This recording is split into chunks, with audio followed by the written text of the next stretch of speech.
नमस्कार, आप देख रहे हैं उत्तर प्रदेश टाइम्स और मैं हूं आपके साथ ज्योति मिश्रा। आइए नजर डालते हैं आज के 7 बजे की 7 बड़ी खबरों पर।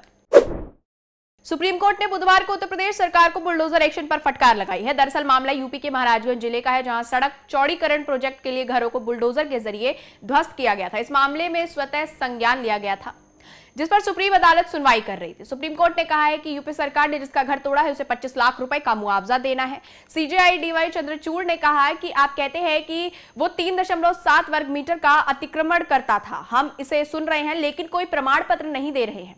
पर आप क्या इस तरह लोगों के घरों को कैसे तोड़ना शुरू कर सकते हैं? यह अराजकता है, किसी के घर में घुसना। उन्होंने कहा यह पूरी तरह से मनमानी है, उचित प्रक्रिया का पालन कहां किया गया है? हमारे पास हलफनामा है जिसमें कहा गया है कोई नोटिस जारी नहीं किया गया था, आप केवल साइट पर गए थे और लोगों को सूचित किया था। हम इस मामले में दंडात्मक मुआवजा देने के इच्छुक हो सकते हैं। क्या इससे न्याय का उद्देश्य पूरा होगा? हरदोई जिले के बलग्राम कोतवाली क्षेत्र में एक टेंपो अनियंत्रित होकर पलट गया। हादसे में 10 लोगों की दर्दनाक मौत हो गई, जबकि 5 गंभीर रूप से घायल हो गए।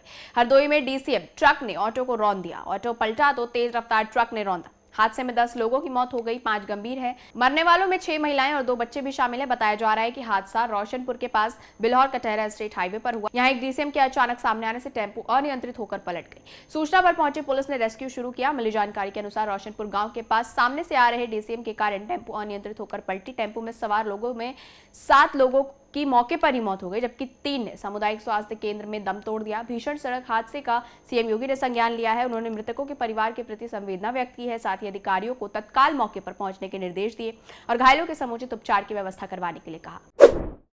उत्तर प्रदेश के 9 सीटों पर होने वाले उपचुनाव के लिए सत्ताधारी पार्टी बीजेपी ने पूरी तरह से कमर कस ली है। इसी बीच अब समाजवादी पार्टी के मुखिया अखिलेश यादव ने जीत का दावा कर दिया है।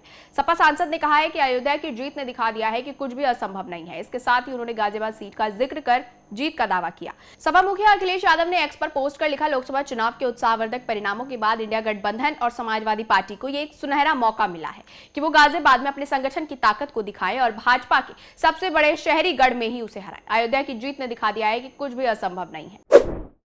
बहराइच में मूर्ति विसर्जन के दौरान हुई हिंसा के बाद जारी ध्वस्तीकरण नोटिसों को चुनौती देने वाली जनहित याचिका पर इलाहाबाद हाईकोर्ट की लखनऊ पीठ में बुधवार को सुनवाई के दौरान कोर्ट ने राज्य सरकार को मौखिक निर्देश दिया कि फिलहाल ऐसी कोई कार्रवाई न करे जो कानून सम्मत न हो। उधर सरकारी वकीलों ने भी कानून सम्मत कार्रवाई करने का आश्वासन दिया।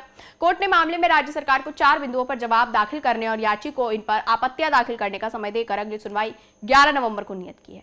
हालांकि मामले में कोर्ट ने अभी कोई अंतरिम आदेश नहीं दिया है, लेकिन फिलहाल ध्वस्तीकरण नोटिस मामले में 11 नवंबर तक कथित अतिक्रमणकर्ताओं को राहत रहेगी। कोर्ट ने राज्य सरकार से पूछा कि क्या नोटिस जारी करने से पहले वहां कोई सर्वे किया गया था या नहीं, क्या जिन्हें नोटिस जारी हुई वो लोग निर्मित परिसरों के स्वामी हैं या नहीं, नोटिस जारी करता प्राधिकारी इन्हें जारी करने को सक्षम था या नहीं। इन बिंदुओं के अलावा कोर्ट ने सरकार से यह भी पूछा कि महाराजगंज बाजार की जिस सड़क पर बने निर्माणों को ढहाने की नोटिस जारी हुई, क्या पूरा निर्माण या उसका कोई हिस्सा अवैध निर्माण था या नहीं।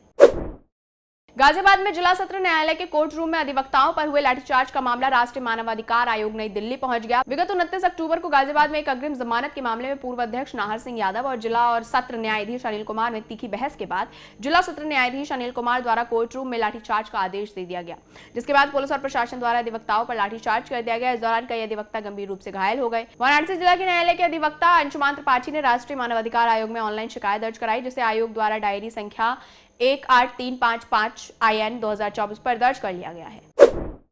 महाकुंभ 2025 से पहले अखाड़ा परिषद के दूसरे गुट ने पेशवाई और शाही स्नान का नाम बदल दिया है। सन्यासी परंपरा के अखाड़े श्री पंचायती अखाड़ा महानिर्वाणी ने अपने आमंत्रण पत्र में इसका नाम बदला है। पेशवाई और शाही स्नान का नाम बदलकर नया नाम दिया गया। आमंत्रण पत्र में पेशवाई की जगह नाम बदलकर कुंभ मेला छावनी प्रवेश यात्रा कर दिया गया है, जबकि शाही स्नान की जगह कुंभ अमृत स्नान नाम किया गया है। महानिर्वाणी अखाड़े के सचिव महंत यमुनापुरी का कहना है कि गुलामी के प्रतीक इन नामों को बदल दिया गया है। मुगल काल के नाम बदलकर हिंदी भाषा का नामकरण किया गया है।